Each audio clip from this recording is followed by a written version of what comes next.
Hello, good evening, everybody. Welcome to United Stand. Do not adjust your set. It is the Thursday night show on a Wednesday night. Last week, we was all celebrating this Thursday night show, carrying on because we've made it into the knockouts of the Champions League. The next week, it's Thursday, Sunday football. It's like they're taking the piss, isn't it? I mean, come on. Oh, anyway, we've got plenty to talk about. The dust is sort of settling around Ralph Rangnick's appointment and conversations about him implementing certain things, namely transfers, is going to be the main topic on tonight's agenda. Joining me tonight to go through everything United and looking ahead towards Arsenal, obviously. I've got Jordan, first of all. Jordan, before your big gig, just jumping on, doing a bit of United talk, mate. How's it going, buddy? Yeah, great. Feels weird Wednesday, but we're all in, mate. We're all in. That's it. Beth, busy day at uni, but back in time for the show today. Looking forward to the game tomorrow as well. I'm excited. I think we're going to win. Mark my words. Mark Beth's words. So if everything goes wrong tomorrow, everyone, it's all Beth's fault. Kev, looking forward to it as well, mate. Tomorrow, a midweek game. It feels like Christmas is here now with all this fixture pile-up coming, doesn't it, mate? Yeah, I'm looking forward to it, mate. To be honest, I was really looking forward to this show, and I just seen somebody say, swap Kev for Mark, and basically this is the dream team. So I just like to, you know what I mean? I've got feelings. Oh, mate, we've all had all these comments. Yeah. Yes. Bring it on. That's it, guys. Guys, speaking of comments, get in with your comments on all topics we touch on as well. Get your opinions across as well tonight. We'll try and involve as much as possible. But I want to leave the floor to the guys and let them talk about the main, well, you could call it a main. And obviously, we just report what's been said. So take all headlines with whatever pinch of whatever you want to. But this one's coming from David McDonald from the Mirror that actually Ralph Jordan, he's going to have about 100 million to spend. Personally, I don't see it, but we got to look at it and go, well, maybe he will have 100 to spend, but in a different sort of aspect. Maybe not as the interim manager, but in the long term, I think we will see 100 million spent with Ralph Rangnick at this club, mate. I mean, there are certain ways we know we would have spent it with Ollie and what we really needed. Does that change, Jordan, with the way Ralph plays his football? Does the targets change as such because of the style of football, do you think? No, I think interesting article. I think, they throw these headlines out about United to get us all to bite. But 100 million, we haven't had an issue really spending money. Ollie spent 400, but are we spending it in the right way? Sure. And I think, with the new structure coming in, we're a lot more optimistic that'll be spent in the correct way. I think that there's a slight slant on something like that because it hasn't given us the full picture of, do we have to sell those players to generate the money? And are we generating 100 million through players' value that they think we'll get, like your Lingards and people like that? So that'd be interesting to see how that is. 100 million over how long? Is that in January? Is that next summer? There's so many loose ends to that headline. But the most importantly, I think we want somebody that has an eye on Europe that can bring a name in that we might not necessarily know, tons about, might not necessarily be a familiar face, but they can come in and do a job in the right position, which is in the centre of that midfield for me. One name linked, Beth. Amadou Haidara from RB Leipzig, a German-based player, obviously African, has been playing well. And one player that sort of, I don't know if we necessarily need that type of player, but it's another midfielder, isn't it? It's a different sort of midfielder because it's not full-on holding midfield, is it? It's a bit of a hybrid again, isn't it? And we're into that dark water again, isn't it? It's like, what do we need? But that brings us back to what Ralph's going to implement and then the next manager, doesn't it? Because I just see the targets completely changing all of a sudden. And I do think it is important that Rangnick sees this squad first and then we can start thinking about, oh, you know what? This player doesn't look like he's going to make it. And we could maybe look at this more in the summer, do you think, in terms of targets?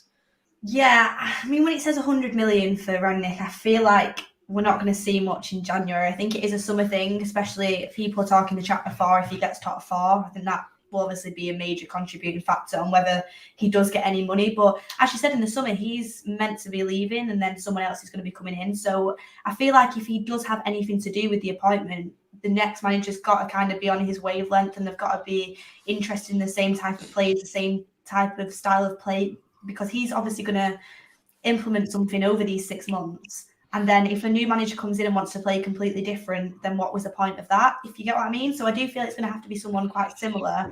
And therefore, I do think Rangnick will be trusted with the money, because we've seen how good his transfers have been in the past. But like you said about the box-to-box midfielder role, I think we have a lot of box-to-box midfielders. I mean, we have McTominay, Fred, Pogba, Donny van de Beek, they're all box-to-box. Well, what we're really missing is a holding midfielder. So maybe because Pogba's leaving, that might be the reason why he's going to come in, but we do particularly need to look at a holding midfielder, because apart from Matic, we don't have anybody that can play that role.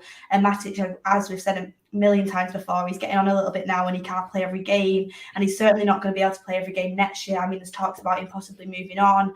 So I do think we need to look at that CDM role, and if we neglect that again, then you can't go into next season neglecting that role. I think we've got to go and buy one in January. I don't think it'll happen.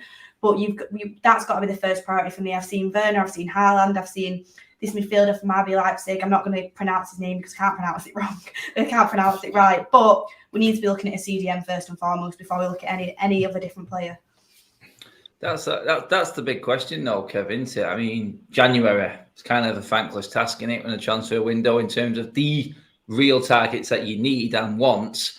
January doesn't really get brought up much, does it? I think the fact that we've got a manager coming in December gets everyone a little bit excited. Headlines come up, like Jordan said, let's get these United fans biting on this here. I do see a lot of money being spent, mate. I don't see any being spent in January, because I honestly don't think there's anyone out there, mate, unless you can enlighten me, Kev. I mean, is there a target out there that can help us for the rest of the season? I'd see there's a lot of work to do with what we've got, and transfer targets ideally are on, like Beth said, the next manager's agenda more than what Ralphie's looking at, mate. I can't say. I mean, don't get me wrong, the money would be available in January, but I think that the main point of it is the fact that who would be available? You've got players that are, with their respective clubs in the Champions League. It's very hard to get somebody in that would be your top target. So I'd be more looking along towards the summertime. The one thing that's interesting with Rangnick for me is the fact that he's going to move into this advisory role for 2 years, which suggests he will oversee the next manager coming into Manchester United in the summer. So if there is a player available that he wants to bring in who's going to have his same kind of philosophy, you would probably think that the next manager is going to have a similar kind of outlook to what Rangnick got as well. Jesus, tongue twister that, innit? Why do they have to get a manager with a name like this? It puts me right on the spot. But you have to look at it. That's because you know what? I'm looking forward to Beth's fan vlog. Having had a few drinks afterwards. That'll be interesting. It'll be funny, guys. But sorry, the interesting thing is the fact that I think he'll have a huge say in the next manager. Yeah. So looking at players again, Jordan makes a great point there on players.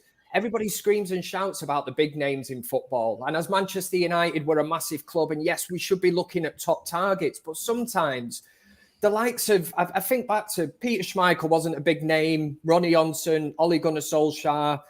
Names like that just come into a team and we were already established. But they're just part of a team. There are players out there, but the thing that we're lacking is a system at Old Trafford. So when we get these players in, we haven't got a way of playing. You look at, let's say, Jurgen Klopp at Liverpool, brings in Robertson. I remember hearing they'd signed him from Hull for 6-7 million. I remember laughing at the time, thinking, who's this clown, 7 million? And then you're like, but he's gone into Liverpool. You found out that we got Maguire instead, and then it was on the other foot. Well, then same with Mane.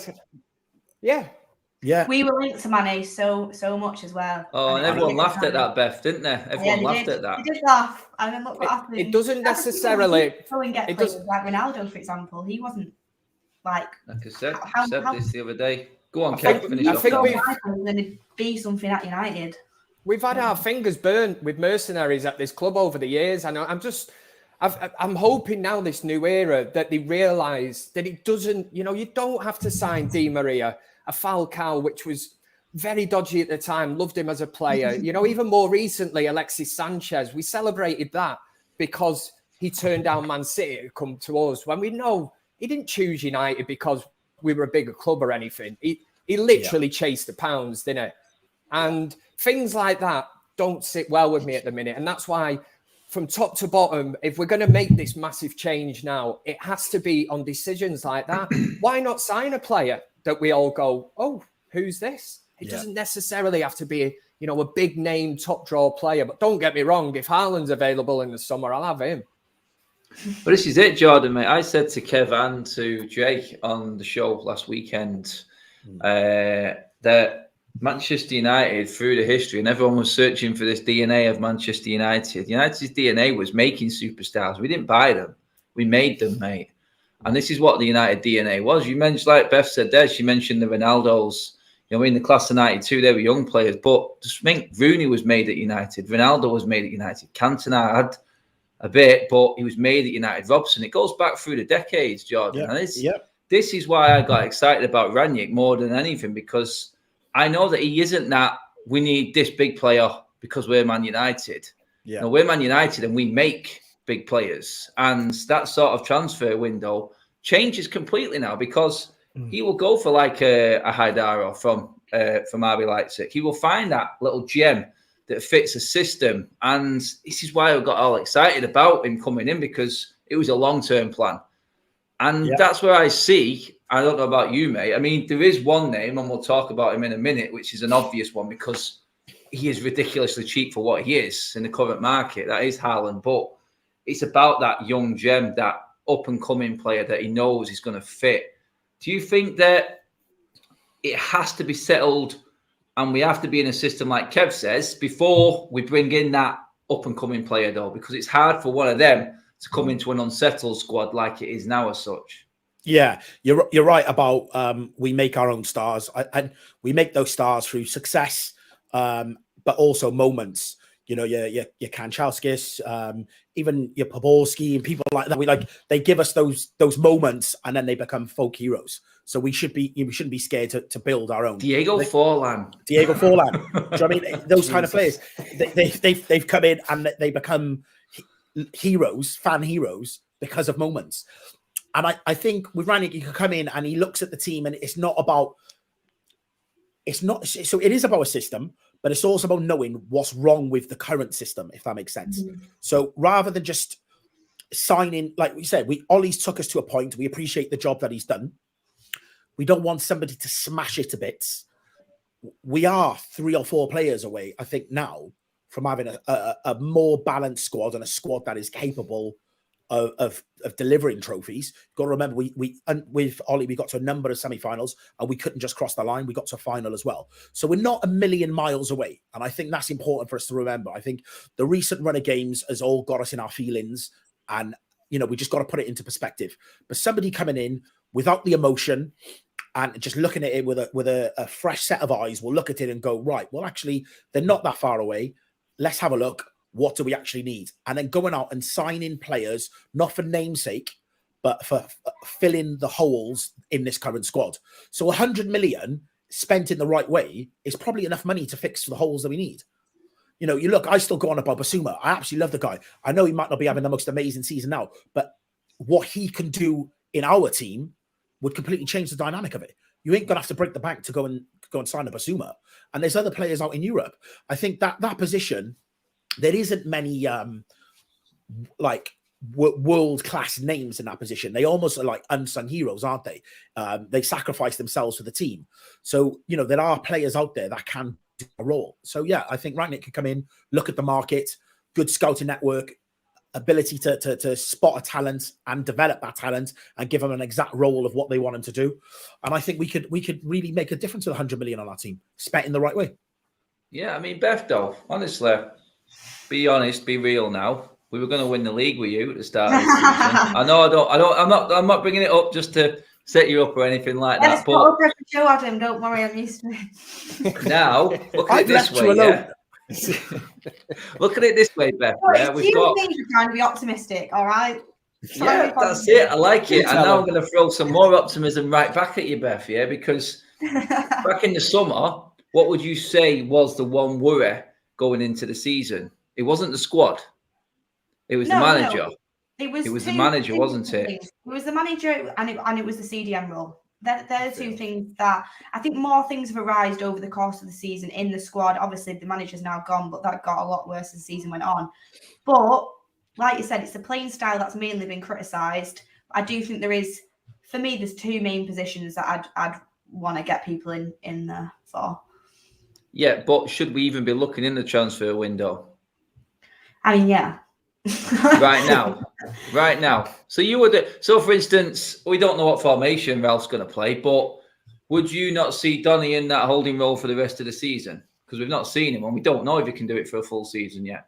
We don't know if he can do it for a full season. Looking at Donny from what I've seen, I do think he's a box-to-box player. I don't think he's a CDM. I think we do need a holding midfielder CDM that, like Jordan said, is just going to stay there and do all the dirty work. I do think we do need one of them. And for me, Donny isn't that. I mean, I've not seen it yet. I think he likes to make runs into the box. I think he likes to kind of go from box to box. So he's not going to be that for me. I think we definitely need a manager that's going to come in and implement a style and use these players and play them to the best and kind of work out a philosophy, a formation that we're going to go forward with. I think Rangnick's going to do that, but I do think there is some weaknesses in the team. We haven't got a CDM that can play 90 minutes. And unfortunately, I do think fullbacks are seriously important in your attacking outlet of the game as well as defensive. And for me, Wan-Bissaka just isn't putting up them numbers going forward. And into watching it as well, it's not great to watch him going forward. So I do think the right back situation needs addressing.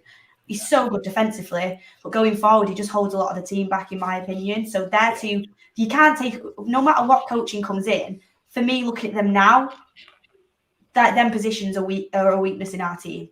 But then also a massive weakness is the way that we play football, which is the manager. So it's a mix of things, mainly the manager and the style of play needs sorting out 100%. You can play a season with a good manager and still do well with this squad massively. But there is some positions that need work as well. Yeah. I mean, Kev, it's like people are mentioning, as soon as we say United make their own superstars and we don't need to buy superstars, the comment section come in and try and just trip you up. As always, mate, I'm seeing Bellions, Cleversons, Jembas, Bebes. You know what, mate? Named him twice. All of them players, mate. All them players. A Dong Fang Zhu. Somebody's. Yeah, that's it. Dong's in there. I mean, you might as well go throw William Prunier in while you're at it, people. Let's go right back in there, shall we? Let's not forget that game at White Hart Lane. Oh, dear God. But, Kev, all them players came in to what was a well-gelled team, and we still won trophies with all of them players in our squad. Does that not go to show that Ralph's just got to get in and work on this squad first before we start making what I'm going to call now key signings? Because Jordan touched on it there. 3 or 4 players, possibly, and we're a championship contending side. Realistically, it's easy to say, I know, but is it a case of Ralph coming in and working with what we've got first? Because he could change players, mate, because a lot of them haven't been coached. We touched on this at weekend, mate. So the stability of a system, I think, before players, or do you think there are players out there now that could come in? I just don't know, mate. I'll hit back at the comment section straight away, right? I'll say for every Bebe and Kleberson, there is an Nemanja Vidic and a Patrice Evra. Because when they rocked up at Old Trafford, I remember thinking, who are these? You know, and they had a rough time. Oh, I mean, the first couple of months, Derby, everybody was everybody was questioning them. And again, we already had a style of play, an identity as a football club. And once they hit the ground running at Manchester United and got what it was all about, the rest is history. Absolutely fantastic signings, which again, if you'd have looked back then, if there was, if social media was as big as it was now, it would have been all this. Well, apart from Fergie out or whatever, it would have been, going down the lines of Vidic out and Evra out and all this balls. But I think it will be more to do with the manager coming in and getting a hell of a lot more out of the players that he's got at the minute. As much as I've criticised Fred, the last couple of games, I'm actually seeing him as a Rangnick player. And I'm thinking that he could work with him. Now, with Fred, it's all about, as we discussed after the last fan forum, the Chelsea game, it's just stay in your lane. Do the simple things, which he has done in the past, and just releasing the ball at the right moment. don't be trying to be prime Eric Cantona against Chelsea and trying to chip Mendy. That's what I mean about staying in your lane. Give the easy, slip the ball in. Just do simple. Do not be getting giddy like. And I really do think that he'll get a hell of a lot more out of a lot of Manchester United players. I do think we'll see a bit of a peak in performance and the so-called new manager bounce. At the same time, I think the football he's going to bring into Manchester United. One thing I will say, injury-wise, I think we're going to go through a spell of injuries because I think there's so many players at Manchester United that are not fully fit. We've seen it with Klopp and Guardiola at them two shower of shit houses when they went into them clubs and did their thing. It takes a lot to get these players all up to speed and singing from the same hymn sheet. But once they are fully on board with it, they'll be fit as a fiddle and they should be able to play to a system. But I do think it'll be a bit of a little rocky road. You will see a hell of a lot of injuries, I think.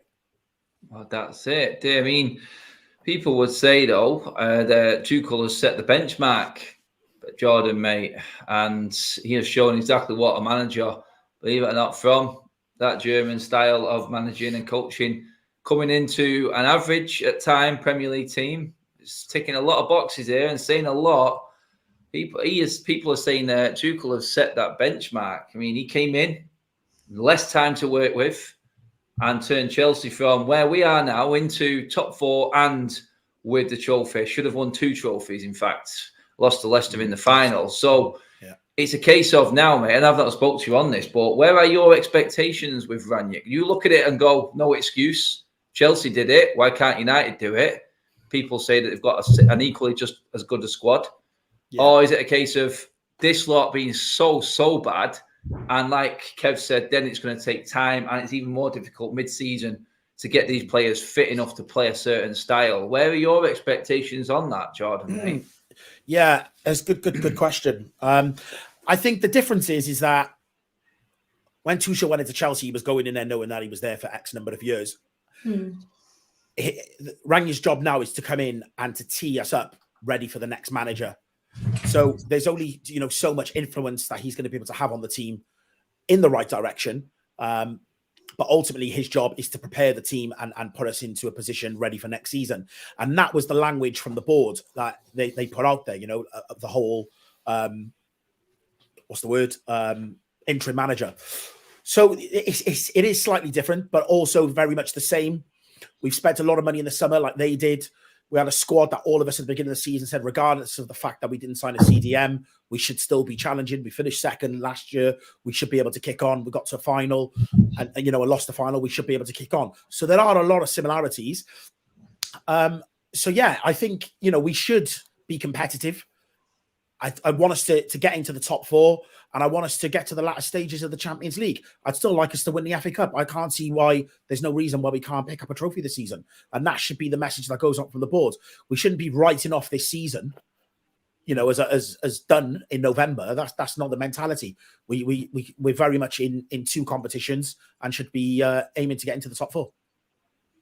So, I mean, Beth, when it comes to signings, the obvious one, we're just going to change tack now on this, people.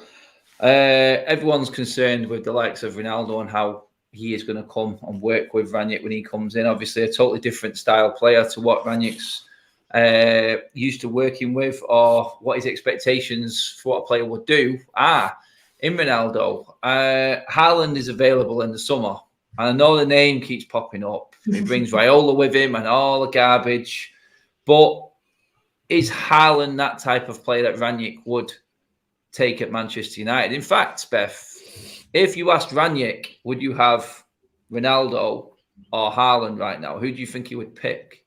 He probably would go for Haaland, he probably would, because he plays that.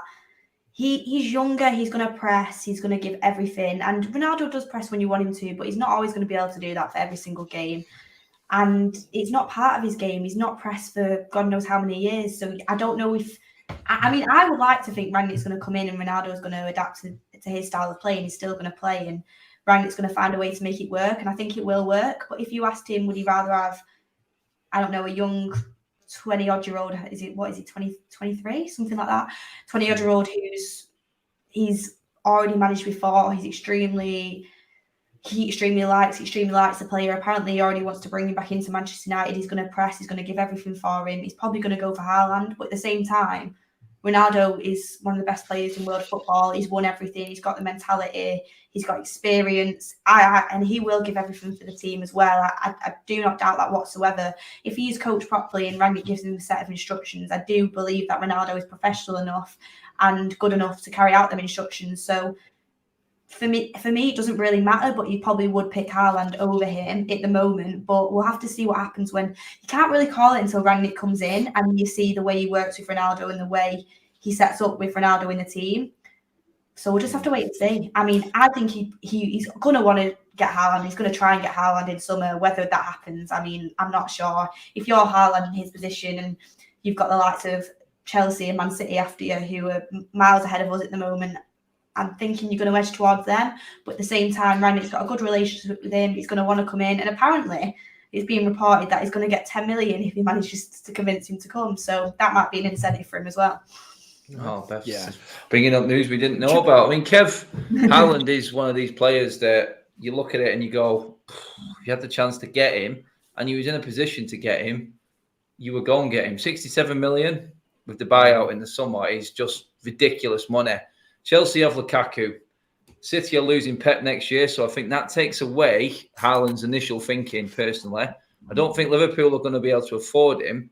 Manchester United losing Cavani this summer and Ronaldo in another year. You see where I'm going with this, Kev, mate? Oh, yeah. It's a long-term plan, young player from Germany who fits into one of these sort of so-called systems, mate, as well.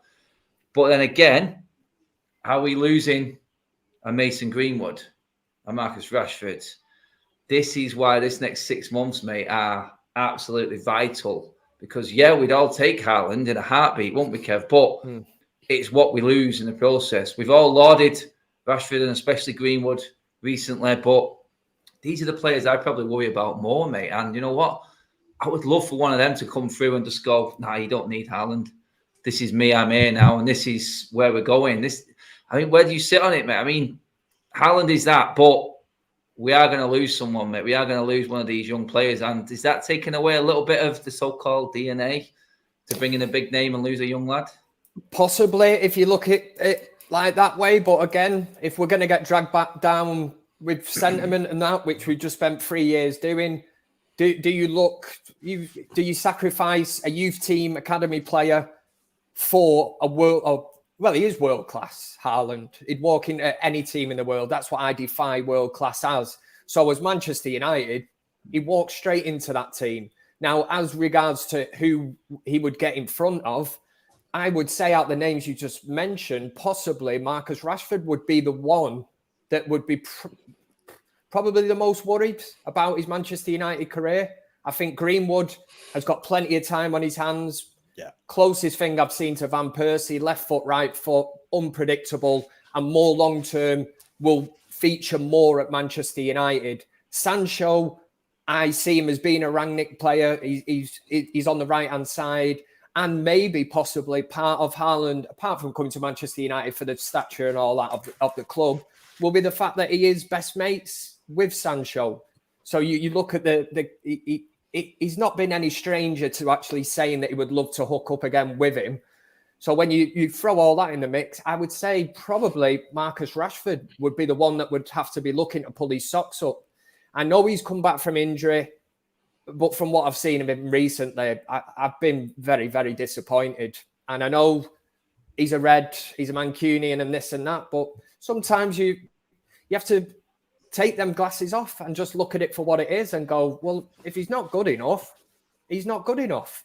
This has been the problem at Manchester United for far too long for me. Rashford can be as good as what we all probably think he can be, but he has to get his head down.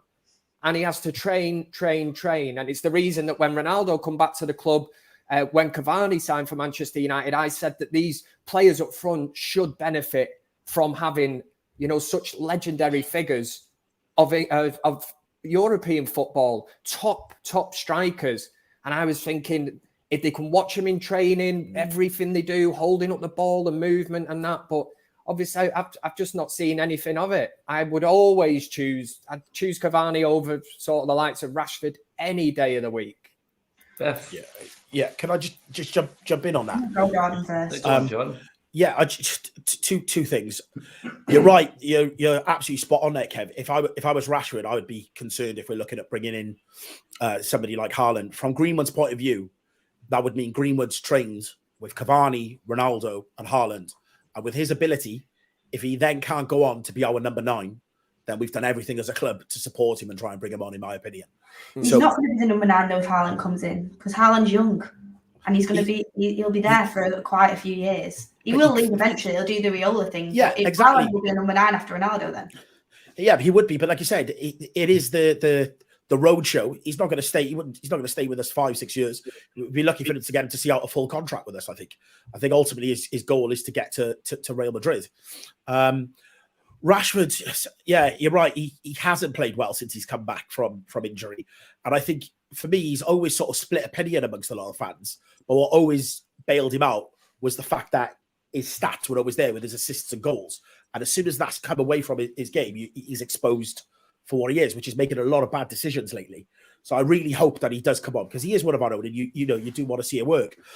The point Beth made about the pressing and Ronaldo pressing and whatnot, like loads of it's just being made in the press and on social media. But the fact is that if the players behind Ronaldo do what they're supposed to do, it takes the pressure off Ronaldo needing to be the one that is running around like a lunatic pressing, and we can then get him back to getting the best out of him. So I think the onus needs to be on the midfield, closing shit down and actually providing the balls for Ronaldo to be able to score goals, because he is still one of the best goal scorers in the world. It's keeping the ball, isn't it? The thing is, though, with the Haaland point, if he does come in, he's still going to be there. He's still going to be there for at least 2 years. Yeah. So if he's here for at least 2 years, how long do you wait until Greenwood kind of comes in to be that striker role? Because for me, obviously, you're never going to say no to Haaland, but Ronaldo eventually leaving, I feel like that is perfect for Greenwood to come in and take over that role. If you get Haaland in as well, it's pushing him back again. If he's going to be a number 9, I just think you need to kind of get him into these games more often. He's not going to get many of them chances with Haaland. It's a tough question. Rashford, which I just want to say about Rashford. Yes, he's not been great as of late, and his decision making is very poor, but he's not had proper coach in a while. I know that you can make that excuse for any player, but I think he really needs a lot of coaching. He needs a lot of work, but he's got great attributes. Like his pace has got us so many goals, and not many players in our team can do that. He makes good runs as well in behind. That is something that he has been coached to do, and I think he does that very, very well. The thing that at the moment is holding him back is he doesn't know when to take someone on or when to make the pass. A lot of the times he makes the pass when he should take someone on, or he takes someone on when he should make the pass. So his decision making is poor. But if that can be coached into him, he's got so many attributes to be a great player. So I don't think people should give up on Rashford yet, because his stats last year, considering his current injury, were amazing. And he has got some good attributes that hopefully under a new manager, we can see him really progress. If he doesn't then you'll kind of look at it and say, maybe he can't be that top player that we think he can be. But I definitely think you should give him a chance under the... Oh, yeah. I don't think... On that, no one's saying... Sorry, go on, Jordan. I was going to say, no one's writing Rashford off, but we're just saying out of the two of them, I think he should be more concerned. However, with the decision making, this isn't Rashford's first rodeo. He's been with us for a lot of seasons. Like at some point, yes, we can put the blame on Ollie's reign, and a lot of players haven't developed under Ollie, but Rashford should know better. Yeah, on this whole debate, I think it's a three-way fight. It's a do or die with Martial, Greenwood, and Rashford. That's my personal opinion on this. I think if it doesn't happen now, it won't. People are saying we need to integrate Greenwood in there. Beth was right in what she just said there in terms of Greenwood needs to come in now. But if you're going to be a world beater, I'm talking, and Kev just mentioned it then, if you're going to be world class, United should be getting the best in class. And if we're lauding the generational talent that is Mason Greenwood, he needs to be holding the position down at number 9 now. For me, now, not in when he's early 20s. I'm looking at Mbappe, I'm looking at Haaland, these players already. First name on the team sheet, players absolutely holding their own. Rashford, Martial, and Greenwood. I think this is the most crucial time in their Man United careers, because I said it, I put it out on Twitter the other day that one thing Ralph does have to get is I've seen a lot of it on the sidelines. I've seen a lot of it, and people were asking me who it was, name names. I didn't name names. Well, Marcus Rashford was one of them, and that was the lack of encouragement for something going wrong in a game. He started to get a bit petulant in my eyes. And everyone knows what I think of Marcus Rashford. There was a ball that didn't go through to him from, I can't remember who it was. It might have been McTominay. It's no surprise there. But, but Marcus Rashford's reaction to it was one of, that's not gone back there. I'm not going to try and run back onside and come back again. I'm going to throw my hands in the air and sulk. And he did that a few times in the game. And people might not have picked up on it, but I'm telling you exactly what I've seen. I've seen a player now, and my concern for Rashford is he thinks he's already there and should be first name on the team sheet. I still think he's not. I think he's in that potential bracket. And the fact now, another manager coming in, and we are going to see the best coaching around hit Rashford in the face. It's now or never for him for me. I really do. I know he'll stay at United. He'll want to stay at United, but this manager, he's not going to come in and say, oh, Marcus Rashford's mank born and bred. He's going to go, bench. You're not doing enough, mate. It's as simple as that. And the reality slap that we all been talking about is going to hit these players. And for me, I think it's a three-way fight between them. Who is going to survive? Because money will be spent in the summer, and someone has to be there as well out of what we've already got. It's one of them three for me. Rashford, Martial, Greenwood. Because I'm looking at the system and trying to figure out how it's going to work. It just doesn't. And I don't know how he's going to do it. I may be completely wrong. He may completely change the system to what I'm thinking he may do. But everything is about to change. And that's the biggest thing with all of these players. Do you not agree, guys, right now? I do think a lot of them are getting an easy ride. I think Rashford, I don't know if he's come back, it's because he's come back from injury and he's not fully fit, but his work off the ball needs serious improvement. When you look at him compared to Sancho in a game, obviously when they're playing on opposite wings, it's a lot easier to see because you see the difference. Sancho's work rate compared to Rashford's off the ball, and I said on the last show, I don't know if it's because he's been told to always be waiting for that ball over the top so he can get there just in case, but his work off the ball for me is nowhere near good enough. I don't know if it's fitness or what. But that the same goes with a lot of these players. Like you said, it's going to be a massive reality check when the new manager comes in. And I do think, like Kev said, we will see a lot of injuries because I do think they got away with a lot under Ollie and under Carrick. And I think we're going to see a massive difference because everyone as well is going to want to impress the new manager because they want to be in the team. So you're going to be working extra hard. And with that, they're going to be shocked what these standards are going to be when he comes in. Yeah. Do you know what? You're right. And the whole new manager bounce and just having a manager there on the touchline that you've got a face that you're not intimidated by, but there's, he's got a bit of dog about him, bit of bite about him that you go in the changing rooms and he's going to give you a bit of a dressing down if you haven't delivered. Hopefully that brings that extra 15-20% of some of these players. Because just like, Ollie definitely didn't have that. And looking at Carrick's presser today, it was so bland. Like, I love him as a player, but, we want some bite from our manager, and I see more bite in Paw Patrol. Like, there was absolutely, nothing about him. Jason's on the case. Literally. you look at it and you think, if I go out and have a stinker on that pitch, I'm not intimidated to go in and face Carrick afterwards. So, yeah, we've got players that in previous seasons were delivering. You look at Rashford's numbers have gone backwards. Greenwood's numbers have gone backwards. Martial's numbers have gone backwards. You want a manager to come in that gives them all a kick up the backside and everyone feels the need to try and impress. So, I mean, Kev, I'm not going to say out of them three, mate, because it's down to them now. Ultimately, it's down to these players like Beth and Jordan were just saying. Then it's like, impress. I mean, you've got to be the one that stands out from the crowd now, because I'm telling you what, Donny, Sancho, Bayer, players like this. I'm looking at Tellez, Ahmad, even Martial. The equation, and Ahmad's a seriously good player as well. This is it. I've just named six. I don't think Ahmad's been left out for a long time because it's the easiest person that Ollie could leave out. He is. Yeah, he's that, Beth. It's exactly that. It's an easy target. It's an easy target. Jordan. Somebody put in the comments, Jordan, ask Beth, was Ahmad and Ollie signing? Do you know what? I don't know, but I think he might. I don't think him or Palestra really were, to be fair. I think there were club signings from the scouts that they've scouted. When you break that signing down, there was absolutely zero chance, if you've got anything out, any common sense about you, that was an Ole Gunnar Solskjaer signing, because Ollie was never going to see the benefits of that man in one of his United teams. Yeah. It was going to take him 3 years to get in the team with Ollie, and there was no chance that any manager is going to last that long these days. I mean, the best managers in the world, even Pep, after 6 years, he's going, having won everything. So there was no chance that was an Ollie sign. He would have said, yeah, that's for the future and whatnot, and made it sound good. It's recruitment, isn't it? He wanted Grealish. Telling you now, Ralph could bring him in. He wanted Grealish, he wanted Sancho. He didn't get them, so the board went out. They got the scouts, and they got 2 right wingers in Plestri and Ahmad, young talents, and they said, there you go. I don't think Ollie went out and specifically scouted Ahmad. That definitely didn't happen.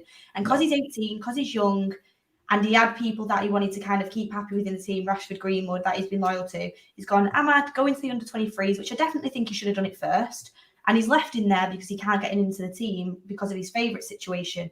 When you look at Ahmad, the way he's playing for the under-23s, the way he's playing in training and the times we have seen him, he definitely should be getting more minutes. A manager that comes in with an outside perspective, doesn't really know what's going on, doesn't have favourites. He's going to look at Ahmad and be like, well, that's what I think is going to happen. We'll soon see, because there's going to be no favourites with this manager, and you'll soon see who's good enough and who's not, because you'll see who gets in, who gets the minutes. And I do think Ahmad's another one that Rashford, Greenwood and Sancho and Martial, they're going to be looking around when he comes in and be like, oh, that's another competition for my space.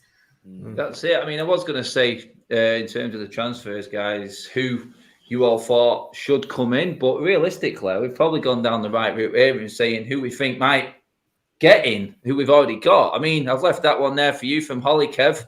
Where's Lingard fit in now, mate? Has the situation changed? Because one player we know who can run and can put some yards in is Jesse Lingard, mate. And now the whole picture has changed. This is reality, mate. I mean, yeah, he's earmarked for an Everton or West Ham move. We know this, but I tell you what, if you said to Jesse now, and Ralph came in and said, Jesse, your boyhood club, I've got a role for you here, you ain't going nowhere, mate. Yeah. Well, Holly Murphy, thanks for the question. Yeah, I would say that we've spoke about this before and said that everybody's got a clean slate. So from Jesse Lingard's perspective, the main question again, and I said this the other week and took a few belters on Twitter about, because anytime I mention Paul Pogba, whether it's good or bad, you just seem to attract all these people that just give you a load of shit. So again, all I said was one of the first questions would be, the new manager coming in would be to Paul Pogba to say, where are you at? Are you staying with us, or are you going at the end of the season? And the same really could be done now with Lingard. We know he plays off this, I've been here since a young lad and all this, but why has he not signed a new contract then? Or has he played this out now to wait and see, because behind the scenes he knew that Ole Gunnar Solskjaer wouldn't last the season, wants to see who comes in, and what a perfect player for the new manager. If you play in this system that everybody keeps talking about, which is going to be high intensity, high pressing, you have to be able to run and run and run for 90 minutes. He is one of them players. And it's all about a system, isn't it? I'm sure a lot of us looked at the team against Chelsea and looked at it and thought, ooh, yeah, Ronaldo not playing, and you had to double look and you looked again, them three in midfield, and you're like looking, we got a 1-1. It wasn't pretty to watch. But on reflection of it, it just shows if you've got some balance to the team, a team that's all tapped into knowing exactly what they have to do, things are achievable. And I don't want to see that every week. I'm not saying that. But for me, it's a bit of a foundation to build from. And if anything, it does prove that these players can do it. That's it. I mean, fan vlog, Jordan, it was really to the detriment of creating absolutely nothing, because we got lucky with a mistake and that was it. It changed the game. Realistically, we created nothing until Chelsea was trying to panic, really. That's what they were doing. They were starting to get to a stage of, right, we've got to throw everything at United.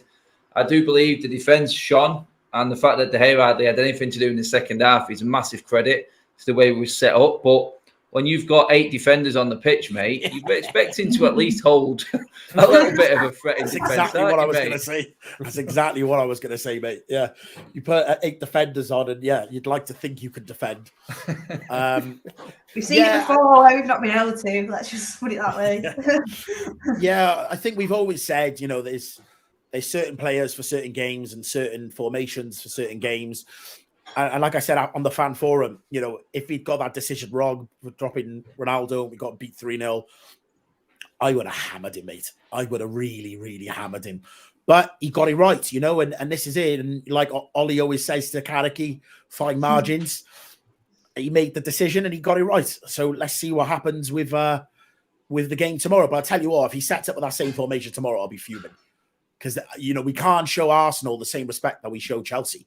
They ain't Chelsea. You know, we should be confident enough to go and attack them. At home as well, yeah. Exactly that. At home, Beth.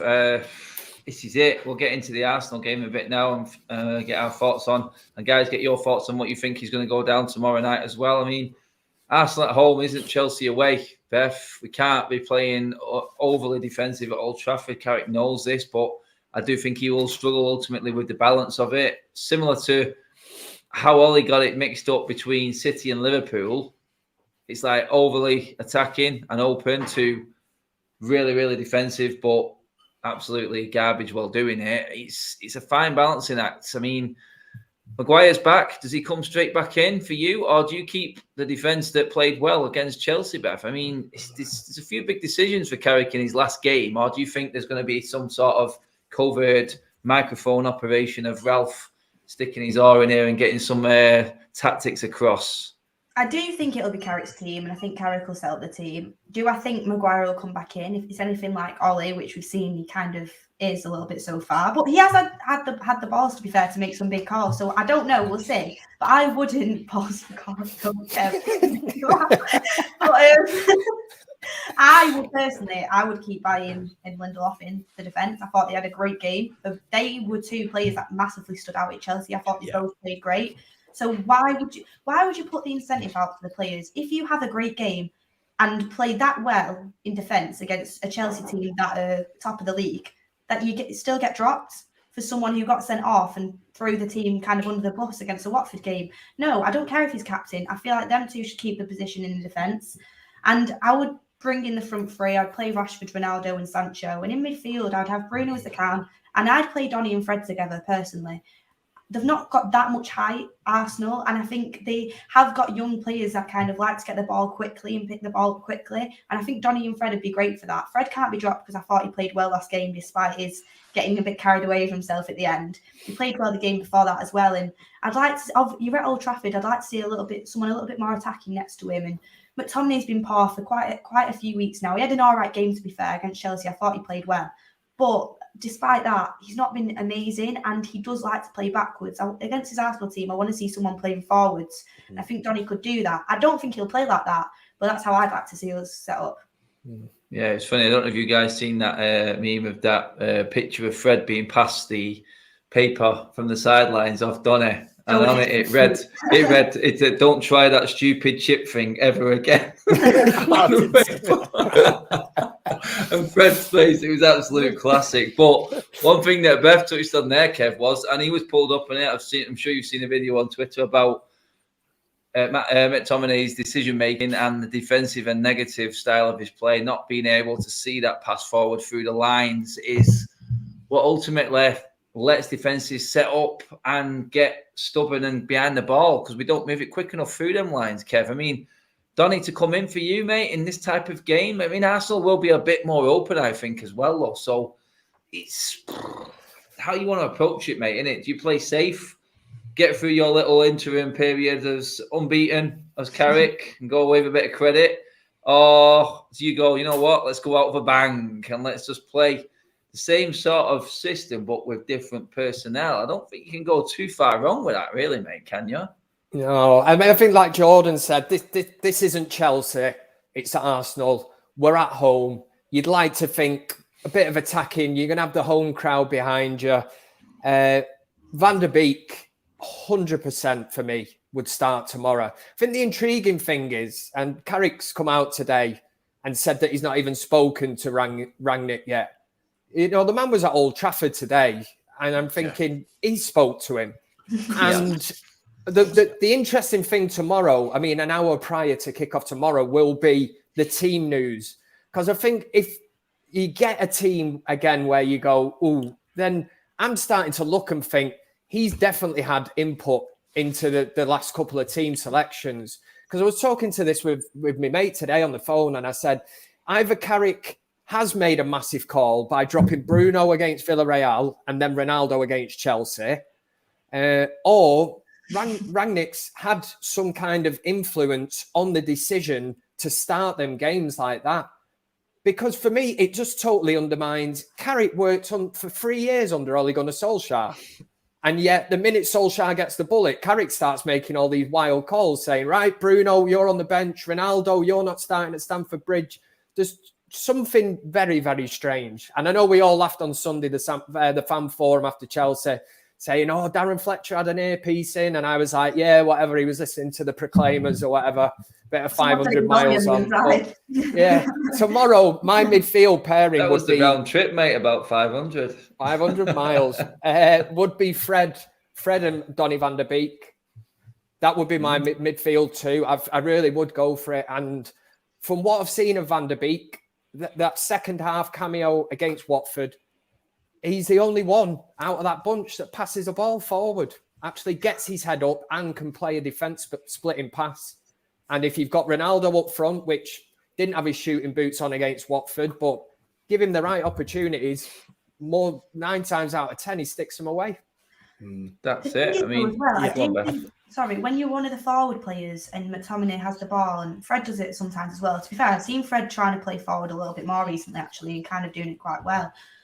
Well, it hit or miss with Fred. It's not amazing at it, but when you see these players in midfield like McTominay and Fred consistently playing backwards, when you're making them runs and you're trying to get forward, it is kind of, what's the word for it? It is kind of, it makes you like, yeah, it makes you angry because you're making these runs and then you can think, oh, for God's sake, it's back again. Arsenal's back into the shape and you have to go again. So it would be nice for our forwards to have people in there that are going to move the ball quickly up the pitch so we can get in these positions and make the runs and get it first time instead of consistently kind of being put down when they're doing that.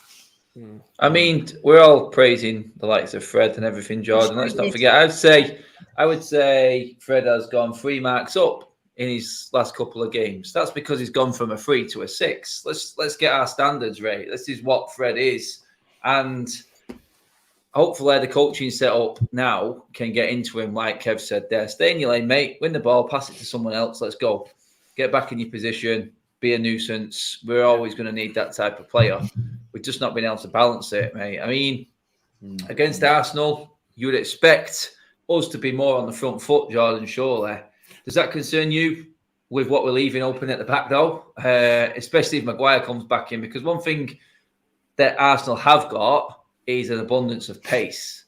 And that scares me, mate, with that decision. And does that for you say, seriously, play Eric Bayer? Don't be stupid. Well, people keep talking about Carrick's big decisions to drop Bruno and drop Ronaldo. I think if he was to then this weekend make it a hat-trick of big decisions, this weekend, tomorrow, make it a hat-trick of big decisions and drop Maguire, then I would have a bit more respect for him. Mm-hmm. If he automatically brings Maguire back into the team, because we have seen that under Ollie, where players had come in, played well, and then were pushed straight back on the bench for favourites, I would then question, was the decisions to not play Bruno and play Ronaldo already planned under Ollie's reign? Because they don't plan game to game. Maybe those decisions were already made. So it will be interesting to see what happens tomorrow. With the midfield, the one thing about Arsenal is they are strong in the middle of the park. And teams that are strong in the middle of the park, we tend to struggle against. You know, that's a given. Everyone in the league, then. Really? Yeah. So I think Thomas Partey in the middle will be looking at McTominay and it will eat him for breakfast. With Fred, you're right. The last couple of games, I'm not going to be jumping out of my chair. I think he's played better, but what's better than shit? Do you know what I mean? There's only one way he could have gone. Average. So yeah, I'm seeing signs of what potentially he could be. McTominay I still just don't understand how he was given man of the match. Like I don't understand it. He played better, but he wasn't man of the match. Those two, if they are picked tomorrow, which I think they will be, have to have an outstanding game for us to get something out of it. Ronaldo has to come back in. For me, there's no reason whatsoever to bring Harry Maguire back into the team other than the fact that he's a favourite and he's our captain. You know, I would leave him on the bench. Bailly and made Lindelof look good. So for me, that needs to stay. You're right. Van der Beek to help with that transition from midfield to attack, the one area that Fred and McTominay seem to struggle with. Van der Beek can't do that job. We've seen him do it. So yeah, I would go with Fred and Van der Beek in the middle, and I would keep Bailly and then Lindelof at the back. Then I would respect Carrick on making big decisions. And the thing in the press about him saying that they haven't had a conversation with Rangnick is absolute nonsense. Like, talk about trying to pull the wool over. Like, do we honestly believe that they've not, like, communicated? Like, in a day and age where you can Skype, call, or whatever. Do you know what I mean? Like, it's I do ridiculous. 100% think they've communicated, but I do think Carrick's managing the team. Like, but help the team. him saying that they've not even had a conversation. No, they definitely have had a conversation. Yeah. Yeah, we're not living in a time where there's 2 cups and a piece of string to speak to each other. Like, you mean, don't pull it all over. Just say you've had a conversation and you've met, and you know you're looking forward to the future. But his presser today was piss poor. This is it. Yeah, this is it. It's like he could have easily done it, couldn't he? Yeah, could have easily covered it up, Beth, by just saying, look, we've had a conversation, and you'll obviously, what will be, like he said in his previous press conference that I covered. Look, into the future, things will obviously work out the way they work out. I've had conversations with him, but that's between me and him, and we move on from there. Let's not be stupid. Let's not pull the wool over our eyes. Let's not lose a bit of respect. Talk about losing respect before we finish the show. Obviously, one thing that is happening tomorrow is a banner for Ollie Gunnar Solskjaer, which will be sent out over the Stretford end of the football club saying, Ollie, this was completely all your fault because we've kept the same coaching staff in this game while showing a banner up in the Stretford end. What a pathetic... it boils my piss. I'm not going to lie. I'm fuming with this because this is the club saying to Ollie, you're shit and this is all your fault because your 3 stooges are still sat on the bench managing the team while we look at this banner up in the Stretford end. It's an absolute joke. Yeah, I understand that side of it, but the club doing it and then keeping these coaches in place and saying that these are going to still be in place when Rangnick comes in just absolutely digs the knife in even deeper. I mean, oh, God, I'm just like, let it go. Seriously. You've thrown him under the bus by letting his staff carry on where he's left off. Why rub it in even more? For me, I'm not saying this is a bad thing. I just think it's really bad from the football club. Do you know what I mean? We all love Ollie. I just think the club are just making a spectacle out of absolutely something they don't need to right now. It's done. He's gone. Do you know what I mean? I don't mind the banner. I don't mind the banner. But you look at the picture though, and you see how it can look, how people can look at it and go, it kind of looks a little bit stupid. No, I don't get. What I don't get is how Carrick, Phelan, and McKenna are still going to be there when Rangnick comes in. That's what I don't get, and that is out of order because that's basically saying, Ollie, you're the only one that had any input on the team over the last 3 years you've been here. It's all been you. It's all you. So that's basically what it says. Keeping Carrick, Phelan, and McKenna there, which we all know, they have not got a high level of coaching, and that is facts because we would have seen it over 3 years that they've been here. It's not just all to do with Ollie. The fact they were part of the problem. They're going to leave. The fact that Carrick's saying, "I'm going to learn off this new manager." No, if you're loyal to Ollie, like Ollie's been loyal to you, you leave and you accept that you couldn't do the job with his management team. Instead, they're choosing to stay and throw Ollie under the bus. I do like the banner for Ollie. When the banner's put up, I'll say thank you to Ollie because I'm great what Ollie's done and I'm thankful for him. But Beth, what are you thankful for? I'm thankful for what he's done when he's come in and how he built the team and how he's kind of changed the atmosphere around the club. Yeah, he's not coming and won trophies, but I'll still be grateful for him doing a job that was way above what he could do. You're lucky it's minute 59. He took us as far as he could go, Jordan. The thing is, on it though, guys, look, this is it. When you break it all down, the cameras are on. The cameras are on. There's one game this week, which is on its own. It's United. The cameras are on. Ollie's got a banner going up. The club have made a point of doing this. And then them cameras are going to pan round to that dugout. There's McKenna. There's Phelan. There's Carrick. Taking the piss out of this football club. It's an absolute look at the interview. Have I got what? Can you hear me? No, you are. Yeah. Can I just say the banner is another form of deflection from the board of their failings. exactly the same as Ollie's interview. Exactly. It's all about making them look better and trying to convince us that, what happened is not Ollie's fault. It's not their fault. He's a legend, and that's why we give him the role. He wasn't the right guy for the job. He shouldn't have stayed in the job as long as he did, and a decision should have been made from the board. That's true, but you still can be thankful for what he came in and did, which is he did. I do think he massively improved at the football. I could have stomached the banner more the interview after Rangnick had come in and we dealt with the staff. Yeah. There's a time and a place. Ill-timed and stupid, in my opinion. I'm not saying it's wrong. I'm not saying it's wrong, but the fact that everyone's there who let him down, as well as him being stubborn in his way. Carrick's going to be on the side on that. Thanks, Ollie. Thank you. Yeah, exactly. Yeah, cheers, mate. Do you know what it is? Do you know what it is, guys? Like, at this moment in time, I don't feel thankful to Ollie because we're in a horrendous position, and timing is everything. If Rangnick comes in and we salvage something out of the season, at the end of the season, I'll probably be like, do you know what? All right, Ollie, thank you. But right now, I'm still hurting from my Liverpool and Man City result. So, yeah, I don't want to celebrate Ollie, the player, right now, because I'm still hurt from what he's done as a manager. And trying to cross those lines is the board trying to play tricks with us. The interview one was the worst for me.